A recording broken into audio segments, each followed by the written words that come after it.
걸쳐야 되리라고 생각을 합니다. 하나님이 세우신 교회는 사랑의 공동체인데 가장 성경에 나타난 이상적인 교회는 예루살렘 교회였습니다. 오늘 본문에 나오는 그 말씀을 우리가 읽어보게 될 때 어떤 의미에 굉장히 좀 부담스러운 그런 본문이라고 생각할 수 있습니다. 왜냐하면 모든 사람들이 은혜를 받아서 자기의 재산을 다 팔아서 하나님의 교회에 바쳤고 그 바친 돈으로 유무상통하면서 교회 안에 공평과 그리고 부족함이 없는 정말 가장 이상적인 그러한 교회상을 이루었다는 그런 내용입니다. 우리가 2000년 기독 역사에 이런 일은 아마 유일한 일이 아니었을까. 물론 그 뒤에 수도원 제도나 이런 공동체 일들이 좀 있었습니다만 그러나 교회가 이런 일들을 했다는 이 얘기는 아마 이 사도행전에 나타난 이 본문의 외에는 그렇게 흔치 않는 그런 내용이 오늘 본문의 내용입니다. 교회는 예수 그리스도 중심이 되어야 되고 또 믿음으로 늘 하나가 되어야 되고 헌신이 있어야 될 뿐 아니라 무엇보다도 서로 사랑함이 넘치는 그런 교회가 될 때에 가장 성경이 원하는 이상적인 그런 교회라고 생각을 하는데 제가 이 설교를 몇 주 전에 벌써 하나님이 마음에 주셔서 해야 되겠다 싶었는데 또 좀 더 생각하고 미루다가 오늘 이렇게 하게 되었습니다. 오늘 이 시간 하나님의 성령께서 각자의 마음에 주시는 하나님의 메시지가 확실하게 있는 줄로 그렇게 믿습니다. 오늘 이 본문에 보면 온 교회가 정말 사랑과 은혜가 넘치는 그런 좋은 교회가 됐다 그랬는데 어떻게 이렇게 됐을까? 본문은 아주 클리어하게 우리에게 몇 가지 과정을 얘기하고 있는데 32절에 보면 믿는 무리가 다 함께 있어 마음과 뜻이 하나가 됐다는 그런 말씀이 기록이 되어 있습니다. 온 무리가 마음이 하나가 되었다는 그런 말씀입니다. 특별히 성경에 보면 믿는 무리가라고 하죠. 믿는 무리가. 교회는 사람들이 모였지만은 그 마음속에 주 예수 그리스도를 구주로 믿는 이 믿음 위에 세워진 것이 교회입니다. 교회는 사상적으로, 철학적으로, 제도적으로 어떤 분위기에서 모여진 것이 아니라 예수를 구주로 믿는 성도들의 모임이 오늘의 우리의 교회라고 하는 사실입니다. 그래서 이 믿음은 하나예요.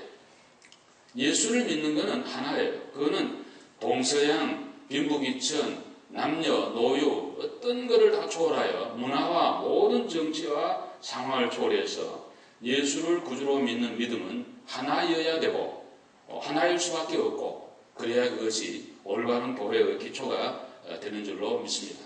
오늘 우리 아가페 재단에 나오는 모든 분들은 예수를 구주로 믿고 고백하는 성도의 몸인 줄로 그렇게 믿습니다.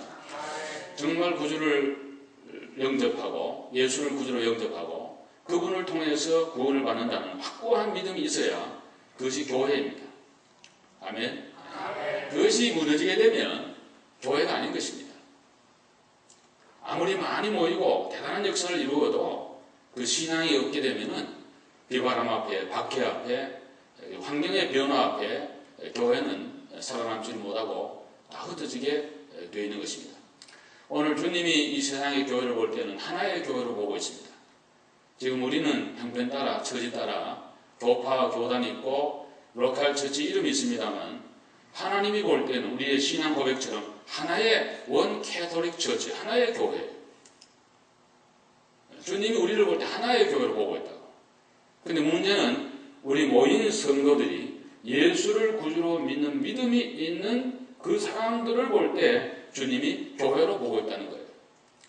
오늘 수많은 사람들이 교회를 오가고 하지만은 예수를 구주로 믿는 믿음이 없다면 그건 교회의 일원이 아닌 것입니다. 오늘 이 자리에 오신 모든 분들은 예수를 구주로 이미 영접했을 것이고 혹 아직 영접 못했으면 이 시간이라도 마음을 열고 예수를 구주로 영접하면 주님이 여러분 마음속에 들어갈 것이고 여러분과 주님이 하나가 되어 하나님의 귀한 자녀로 거듭나고 축복받는 은혜가 있게 될 줄로 믿습니다. 교회는 예수 그리스도가 중심이 되는 재미있는 교회 조그가 있는데 1961년 4월 12일 날 유리 가가린이라고 하는 러시아의 사람이 인류 최초의 우주사가 여행사가 됐습니다. 우주 비행사예요. 미국이 거의 자극을 받아가지고 나중에 이제 우주선을 띄우게 됩니다만은 가가린이 우주를 돌고 내려와서 자기 대통령 후리스조프를 만났습니다. 서기장이죠.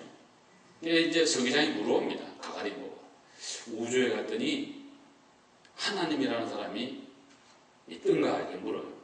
가가린 하는 말이 예, 각하 하늘나라에 올라가니까 하나님이 계십니다 하니까 무릎을 탁 치면서 너 그럴 줄 알았다. 그런데 절대로 그 말 하지 마라. 만약 하나님이 계신다는 얘기를 하면 공산주의가 무너지기 때문이라. 그리고 또 가가린이 이제 교황을 만나러 갔습니다. 로마에 교황을 만나서 아련을 하고 얘기를 하다가 교황이 물어봅니다. 가가린, 우주에 가니까 하나님이 계시던가 합니까? 하나님이 없습니다. 안 보입니다. 교황이 무릎을 탁 치면서 내가 그럴 줄 알았다. 절대로 그 말 하지 마라. 그 말하면 우리 캐톨릭이 무너진다고. 이 세상에 하나님을 하나의 조금입니다만 하나님을 안 믿는 그런 걸로 이루어진 것은 절대로 교회라고 할 수가 없습니다. 오늘 이 초대교회의 힘의 근원은 믿는 신앙이 확실하고 예수를 구주로 믿는 성도들이 모였기 때문에 예루살렘 교회는 박해와 어려움과 고난 중에서도 든든히 서가는 그런 교회가 될 수가 있었습니다. 또 하나 여기 성경에 보시면 마음과 뜻이 하나가 되었다. 한번 따라합시다. 마음과 뜻이 하나가 되어야 됩니다. 하나가 되면 힘이 있습니다. 우리가 나누어지면 힘이 없지만 모아지면 힘이 있는데 성경에 보시면 에베소서 4장 3절에 성령이 하나 되게 하신 것을 힘써 지켜라 그랬습니다. 그 말은 이미 예수를 구주로 믿으면 우리 모두는 성령 안에 하나가 됐다는 그런 뜻이에요. 그 하나가 됐다는 말은 생각이 똑같고 무슨 획일적으로 모든 것을 한다 그런 뜻이 아니라 예수를 구주로 고백하고 믿음과 천국에 대한 신앙과 그리고 기본적인 신앙의 노선과 흐름에 대해서는 하나가 됐다는 그런 뜻이에요. 그것을 우리는 힘써 지켜가야 될 의무와 책임이 우리에게 있다는 거예요. 교회 나오시는 모든 성도들이 이미 하나 되게 해놓은 것을 지켜나가기 위해서 양보하고 배려하고 그리고 힘쓰고 기도하고 애쓰는 그런 마음이 우리 가운데 반드시 필요합니다. 이미 하나 되어 있어요. 믿으시면 아멘 합시다. 아멘. 사탄은 자꾸 분열하고 성령이 하나 되도록 만들어줘요. 내가 지금 생각하는 모든 것들이 다 옳고 바라도 하나 되게 하는 것에 대해서 방해가 된다면 언제나 우리를 돌아보면서 우리를 살펴봐야 된다는 그런 말씀입니다. 우리는 마음의 장벽들을 흘러내야 됩니다. 종종 우리의 마음에는 교만이 많이 있습니다. 저를 포함해 우리 모두가 다 교만한 마음이 다 있습니다. 나는 겸손합니다라고 얘기하지만 하나님 앞에 깊이 엎드려 기도해보면 내가 얼마나 그동안 교만했나는 걸 알게 됩니다. 아는 것도 없는데 아는 채, 잘나지도 않는데 잘난 채, 할 수 없는데 할 수 있는 채, 그런 것들을 만했던 우리인 것을 발견하게 되고 많은 경우에 주위의 사람들을 무시하고 얕잡았던 그러한 교만한 마음이 우리 마음속에 많이 있으심을 고하게 됩니다. 또 우월한 생각을 가지고 있습니다. 그리고 굉장히 이기주의적인 내 중심으로 모든 것이 되기를 바라고 또 그렇게 해석하고 그렇게 행동하고 말했던 적이 너무나 많아서 하나됨의 장애와 방해와 디딤돌이 아니라 거침돌이 되는 그런 경우가 우리 주위에 내 삶에 많이 있었음을 우리는 고백하게 됩니다. 교회는 예수 성령 안에 하나가 될 때 그 일을 통해서 언제나 하나님이 역사하십니다. 우리가 초대 예루살렘 교회를 보면 120여 문도가 마음과 뜻이 하나가 되어 전혀 기도에 힘쓸 때 하나님의 하나됨의 성령의 임재와 역사와 능력이 그 교회에 임하게 된 거죠. 우리 아가페 장로교회가 힘있는 교회가 되려면 예수 안에 늘 하나가 되어야 될 줄로 믿습니다. 역지사지 다른 사람 입장에 생각해보는 그런 마음을 가져야 됩니다. 교인이라고 해서 성자가 된 거 아니죠. 예수 믿고 은혜 받다고 해서 하루아침에 천사가 된 거 아닙니다. 우리 모두는 죄성이 있고 또 성화의 단계에 우리 가운데 있습니다. 그러므로 나는 완전하다 라고 하는 그런 착각, 왜 내처럼 하지 않느냐 하는 오만, 이런 것들을 다 포기하면서 돌아보는 그러한 마음의 자세가 있어야 가정이든 그렇죠, 교회든 어떤 단체든 우리 모두에게 하나님의 은혜는 임하고 하나됨의 그 단체를 통해서 교회를 통해서 하나님은 역사를 이루어 간다는 귀한 사실입니다. 오늘 이 예배 오신 모든 분들의 마음속에 성령님을 통한 하나됨의 은혜가 있기를 간절히 바랍니다. 또 하나 여기 보시면 33절 같이 한번 읽읍시다. 큰 소리로 다 같이 시작. 사도들이 큰 권능으로 주 예수의 부활을 증언하니 무리가 큰 은혜를 받아. 아멘. 여기 보면 큰 권능으로 예수의 부활을 증언했다는 것입니다. 권능은 권능인데 큰 권능으로 누가? 사도들이. 그래서 무리가 큰 은혜를 받게 됐다. 큰 자의 형용사라 그러나요? 이렇게 하나의 수식하는 그런 붙어 있습니다. 예루살렘 교회가 아름다운 신앙 공동체가 된 데에는 권능 있는 사도들이 있었기 때문이라는 거예요. 이 권능이라고 하는 것은 사도행 1장 8절을 보시면 성령이 임하면 권능을 받고, 교회에서 말한 영적인 파워라고 하는 것은 성령님이 주시는 하나님의 은혜인 것입니다. 특별히 목회하는 목회자의 말과 그리고 설교와 모든 일에 영적인 파워가 있어야 영혼들이 은혜를 받고 변화하고 하나님의 기적과 역사가 있게 될 것이죠. 오늘 부족한 종에게 하나님의 은혜를 주시기를 바라고 여러분들이 그렇게 기도해 주시기를 간절히 부탁을 드립니다. 목회자가 힘이 있어야 되고 영육간에 강건해야 되고 기뻐야 되고 무엇보다 초대교회 베드로를 유시한 사도들처럼 성령과 권능으로 충만해서 한번 설교하면 좀 변화가 일어나고 할렐루야. 또 좀 기도하면 좀 기적도 일어나고 할렐루야. 병도 낫고 좀 이런 역사가 일어나야 하나님의 교회의 새로운 비전과 꿈이 우리 앞에 있게 될 것입니다. 저는 늘 기도합니다. 하나님, 이 종의 부족한 점을 하나님 용서하시고 은혜를 주어서 성령과 은혜와 능력을 받아가지고 주의 교회를 목회할 수 있도록 은혜를 달라고 늘 기도하는데, 여러분 교우들도 오늘 권사님 기도처럼 함께 아론과 훌이 되어 기도해 주시기를 부탁을 드립니다. 할렐루야. 얼마나 좋을까. 근데 우리 여기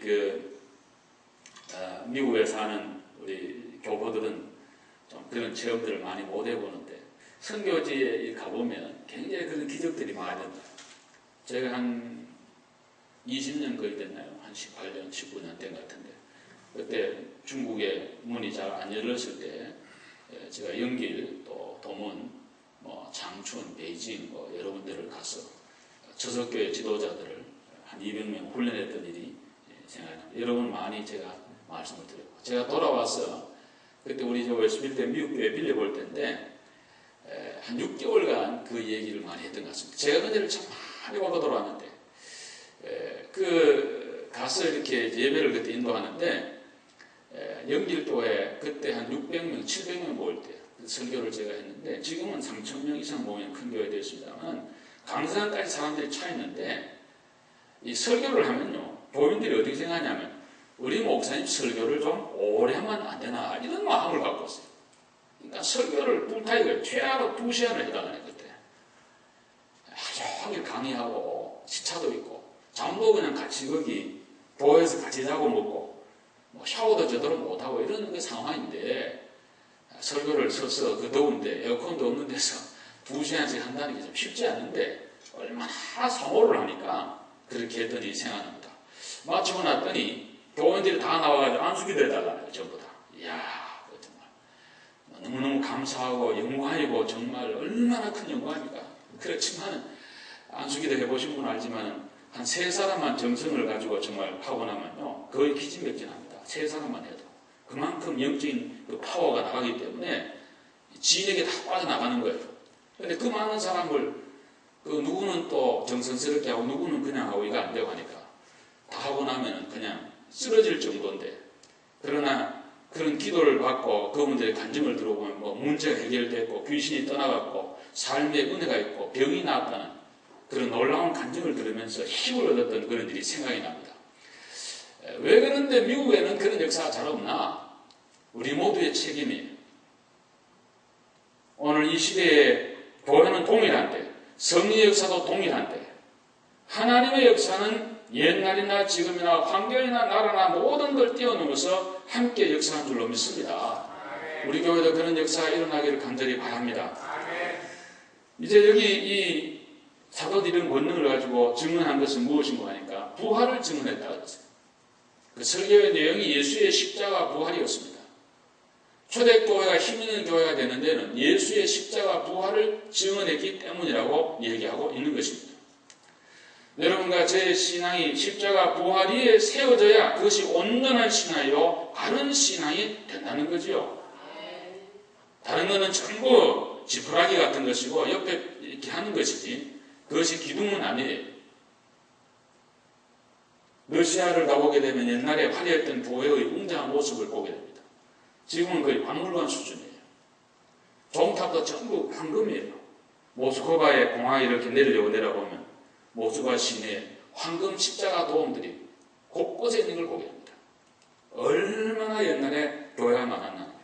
그 러시아어에 거의 헬라어가 번영되어 있어요. 그래서 그 러시아어 안에는 성경적 단어가 너무너무 많아요. 아마 가장 많은 그런 언어가 러시아어라고 하는 얘기를 제가 들었습니다. 그런데 한때 박해가 오면서 모든 대부분의 사람들이 배교를 했습니다. 다 떠나갔습니다. 왜 그러나니까 의식 위주의 예배였고 신앙생활이었기 때문이었습니다. 그러나 예루살렘 교회에 박해가 왔지만 그 교회가 힘이 있었습니다. 이유가 뭐냐니까 십자가 부활 위에 세워진 교회이기 때문에 그렇습니다.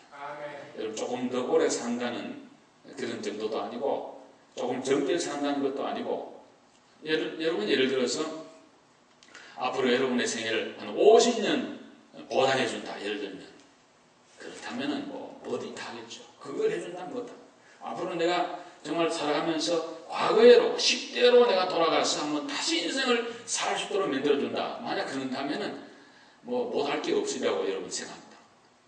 그런데 그런 정도가 아니고 우리 모두는 나중에 육체에 다시 부활해서 완전한 몸으로 신령체로 바뀌어 주와 더불어 영원히 하늘나라에 산다는 이 부활의 신앙, 부활의 이 교리는 가장 기독교의 중심입니다.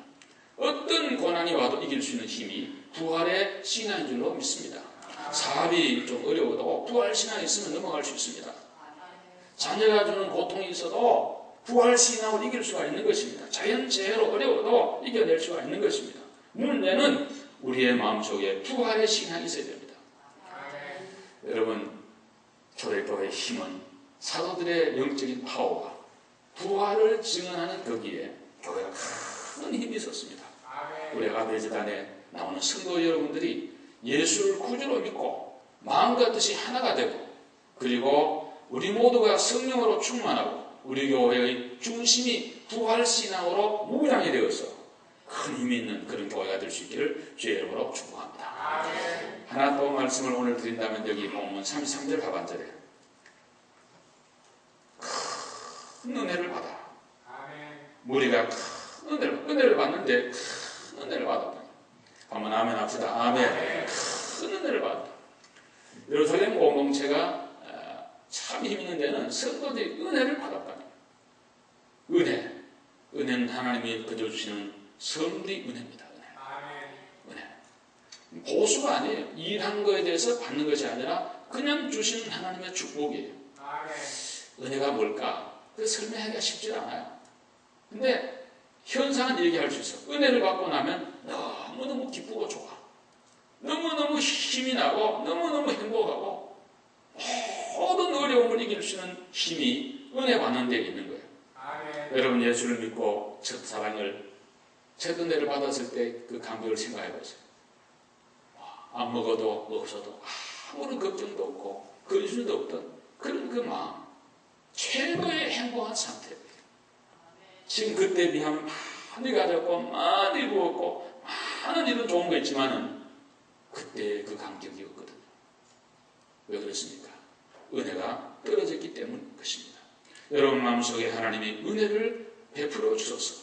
여러분 마음에 은혜를 받으면 모든 것을 초월해서 초대교회는 자기의 집과 농가 밭을 다 팔아서 교회에 낼 정도로 그래도 너무 기쁘고 감사하게 살 정도로 은혜는 은혜의 능력은, 은혜의 힘은 그렇게 큰 것입니다. 우리는 그런 단계에 못 가도 조그마한 일에 화나고 분내고 슬프고 외롭고 그냥 걱정하고, 왜 그렇습니까? 우리 마음이 은혜가 없기 때문에 그래요. 여러분, 은혜를 받게 되기를 주님의 이름으로 축복합니다. 은혜를 받아야 돼요. 저를 포함해 우리 모두가 은혜를 받아야 될 줄로 믿습니다. 그래야 마음에 감격이 솟아나고 눈물이 솟구치고 새로운 그런 마음이 우리 마음속에 생겨나게 된다는 거죠. 서울대학교의 의과대학에 이왕재라는 교수님이 계십니다. 예수 잘 믿는 분이고요. 비타민 C에 대한 예찬론을 펼치는 그런 분이 이왕재 교수예요. 그분은 하루에 비타민을 한 9,000mg을 먹어라 이렇게 해서 3,000씩 먹어라 이렇게 하는 분이 그분이에요. 수용소이니까는 단어가 없어지니까 먹어라 그렇게 하는 거예요. 그래서 비타민 C 전도사인데 그분이, 그분의 간증문을 제가 하나 읽어보니까 결혼을 했는데 9년 동안 아기가 없었어요. 이상하게 그런 분들 잘 아기가 없어요. 기도 많이 성도들이 기도해줘가지고 그 시험관 수정으로 이제 아기를 하나 가졌는데 딸을 낳았어요. 생각해보세요. 10년 만에 그것도 시험관 아기로 기도로 딸 하나 얻었으니까 정말 금지오격. 쥐면 터질까 놓으면 뭐 날아올까 그냥 그렇게 기른 거예요. 자기 한 번은 지방에 가서 있는데 갑자기 부인한테 연락이 온 거예요. 우리 딸아야 큰일 났다는 거예요. 뭔 일인가 그러니까 아파트 파킹장에서 떨어진 물건 하나 주우려고 엎드리는 순간에 후진하는 차가 잘 모르고 우리 딸아의 가슴을 지금 치고 가서 병원에 지금 갔는데, 건국대학교 부속병원에 갔는데 지금 어떻게 된지 모르겠다고. 그 말을 듣고 올라간 이 사람이 정신을 잃어버린 거예요. 우리 남보고 그런 얘기할 때 그거 뭐 장난이 그렇게 말하면 안 됩니다. 자기가 당하면은 정신이 없는 거예요, 완전히. 그래서 막 부인을 막 야단을 치고 막 자기가 서울대학교 교수 아닙니까, 유명한. 막 그냥 날 치는데 뭐 정신이 없는 거예요. 그러다가 이제 자기 대학병원으로 옮겨서 새로 검사를 잘 이렇게 봤는데 그날 밤에 자기가 정말 하나님 앞에 깨진 거예요. 그동안 예수를 믿는다 그러지만 그냥 뭐 이성으로 똑똑하니까 성경을 이렇게 저렇게 죄보고 생각해보고 그렇다니까 그런가 보다 이런 정도였는데, 절박한 순간을 맞이하고 보니까 하나님의 은혜가 아니면 딸이 못 사는 거니까 의사니까 너무 잘 알잖아요. 절박하게 천부의 의대 손들고 매달리면서 울고불고 하나님 앞에 기도했는데, 그 다음날 가서 이제 들어보니까 장이 간 위에 이제 차가 이제 이렇게 지나가다고 하는데 간이 파열했는데, 자기가 그 학기에 특별히 간에 대해서 서울대학교 1학년 학생들이 강의를 하고 있었대요. 이 간이라는 게 그렇게 찢을날줄로 조밀하게 이렇게 되어 있어가지고 쉽게 그게 망가지지 않도록 하나님이 그렇게 만들어놨다는 거예요. 그 하나님의 은혜로 성도들의 기도와 자기의 간절한 열마의 기도를 통해서 자기 딸이 건강을 회복하고 나왔어. 그 마지막 간증이 이렇게, 하나님은 이렇게 살아계셔서 분명하고 확실하게 모든 걸 인도해가고 특별히 믿음 없는 자기를 믿음의 사람으로, 은혜의 사람으로, 눈물의 사람으로 만들어준 우리 하나님을 감사한다는 그런 내용이에요. 여러분, 은혜를 받아야지 우리가 하나님을 다시 한번 체험하고 주께로 가까이 가는 그런 역사가 있게 될 것입니다. 우리의 신앙생활에 힘이 없습니까? 은혜가 없어서 그래요. 은혜를 못 받아서 그래요. 처음 예수를 믿을 때는 굉장히 기쁜데 가면 갈수록 힘이 들고 매너리즘에 빠지고 화석어가 되고 마음에 눈물이 없어져서 예레미야와 같이 하나님이여 내 눈에 눈물을 좀 돌려달라. 옛날에 강대사에 엎드리면 눈물이 쏟아지는데 눈물이 없어지고, 예배에 와서 찬양을 드려도 마음에 감동이 없고 설교를 들어도 마음에 타치가 안 되는 이유는 우리 가운데 은혜가 부족해서 그렇습니다. 하나님이여 우리 앞에 장로교회 은혜를 베풀어 주옵소서. 모든 성도들의 삶에도 은혜를 베풀어 주시고 내 영혼에 특별히 은혜를 베풀어 달라고 우리는 하나님 앞에 기도해야 되라고 생각을 합니다. 은혜를 받고 나면요 다 달리 보입니다. 저도 생애에 은혜를 여러 번 받았던 일이 생각이 나는데, 제가 여러 번 말씀을 드렸습니다만 군대에서 제대하고 나와가지고 하늘산 기도원, 또 대한수도원, 청계산 기도원, 할렐루야 기도원, 그때는 기도원 시대예요. 많이 제가 다녔어요. 은혜를 받고 예비군복 하나 입고 막 버스간에서 전도하면서 밥을 안 먹어도 너무 기쁘고 등록금이 지금 준비가 안 됐는데 학기는 다가오는데 그래도 전혀 걱정이 안 되고 할렐루야를 외치면서 감사했던 일이 생각이 납니다. 얼마나 밥 먹다가도 막 간증하고 그랬어요. 너무너무 왜? 하나님의 베푸는 구원의 은혜와 축복을 생각하니까 너무너무 감격스러워요. 여러분 오늘 본문의 36절, 37절에 이런 구절이 기록이 되어 있는데 우리 한번 같이 읽어보겠습니다. 다 같이요. 시작. 구브로에서 난 레위족 사람이 있으니 이름은 요셉이라. 사도들이 그를 바나바라. 번역한 위로의 아들이라 하니 그가 같이 있음에 팔아 그 값을 가지고 사도들의 발 앞에 두니라. 여기 그 구브로에 있는 레위족 사람 하나가 그렇죠. 요셉이었는데 번역하여 바나바 위로의 아들이라는 이 사람이 대표에서 가장 뛰어나게 자기의 재물을 하나님 앞에 드리고 그 일로 인하여 교회가 더욱더 왕성해 갔다는 그런 놀라운 얘기를 우리에게 소개해주고 계신 것입니다. 오늘 사랑하는 아가페 성도 여러분, 우리 교회가 예루살렘 교회 같은 그런 교회가 되어지기를 간절히 소망합니다. 질적으로 양적으로 부흥하고 정말 세계의 선교에 쓰임받는 그런 교회로 우리 교회를 하나님이 써주시기를 기도합니다. 이를 위해서 우리 교회가 정말 예수를 믿는 믿음 위에 마음과 뜻이 하나가 되고 또 이 종을 빌어 우리 모두가 성령으로 충만하고 부활신앙으로 무장하고 그리고 우리 모두 큰 은혜 받아서 우리 교회를 잘 섬기고 정말 이웃을 돌아보고 세계에 섬겨가자는 그러한 교회가 되어지기를 주님의 이름으로 축원합니다. 기도하겠습니다. 자비로우신 하나님 감사합니다. 오늘 주신 말씀을 따라 저희 교회가 이런 아름다운 거룩한 믿음의 공동체가 되게 하여 주옵소서. 예수님 이름으로 기도 올리옵나이다.